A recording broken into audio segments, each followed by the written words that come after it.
Hello everyone, in episode 3 of this series. In this episode, we'll be doing depression character. I'm gonna go over the workflow of each step and see how I reach the final result.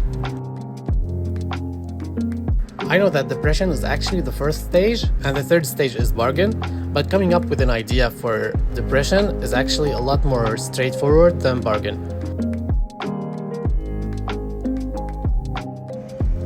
Just like before, I start by collecting the references and draw a simple concept art. The first look at the design will make it obvious that it's a Grim Reaper character. I wanted this character to resemble the feeling when someone is depressed and feels like he can't speak, so I added a melted face and a lock on his throat. Now in the blocking stage, I reused some shapes I made in the previous episodes to save some time, and started merging and sculpting them.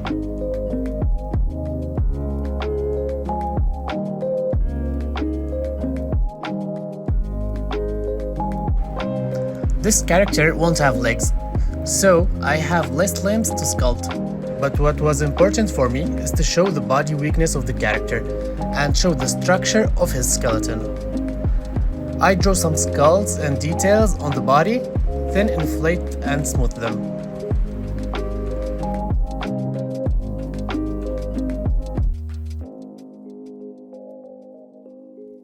Making a character like this is actually much easier than a character with more details and more profound shapes, because this character is more like abstract and the shapes doesn't really matter. You don't have to follow an anatomy for it, so you can be more relaxed while working and just take it as a practice.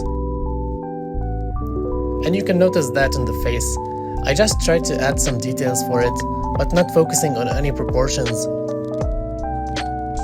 So my advice would be for beginners that want to learn sculpting is just to start with creature-like characters and not follow like humans and characters with complicated anatomy. For his clothes, I used this time the traditional polymodeling method. Polymodeling will give you clean topology straight ahead, but it might be a little limited on details, but we'll try to fix that later.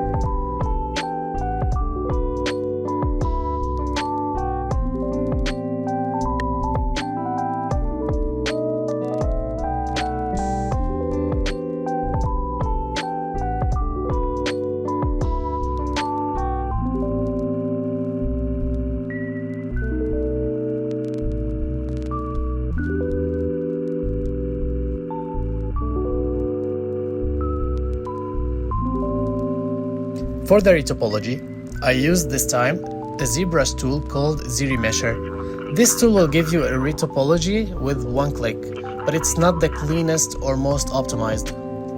But in the next episode, we will go the extra mile and try to add guidelines and paint density to get something a little more cleaner.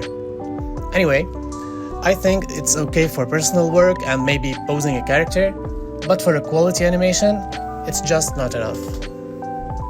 Now back in Blender, I start putting down the seams and already can see some spiral loops from the auto retopology.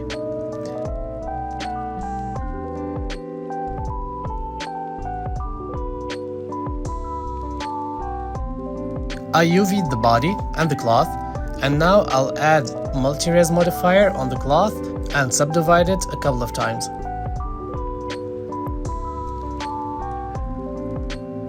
And now I can sculpt more details on the high level with some references on the side.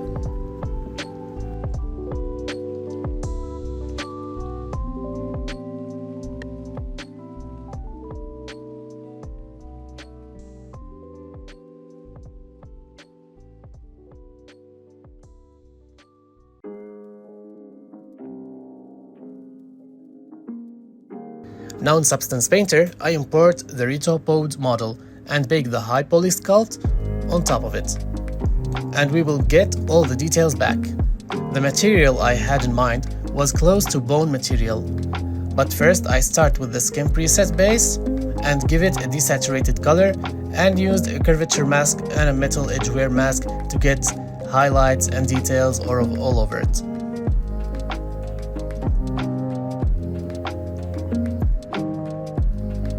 you can also use a dirt mask or an ambient occlusion to add more darker colors in the crevices. Some wrinkles and details weren't sculpted, it was added later here as a bump map. So I can draw with a standard brush to get the wrinkles I want.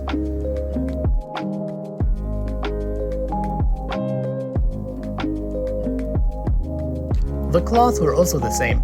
I started with a preset and added some lighter and darker areas to add variations.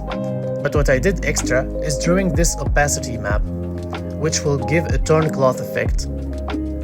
Now in Blender, I set all the textures created and mixed a gradient texture node with a noise node to also get a torn end. This is all for today.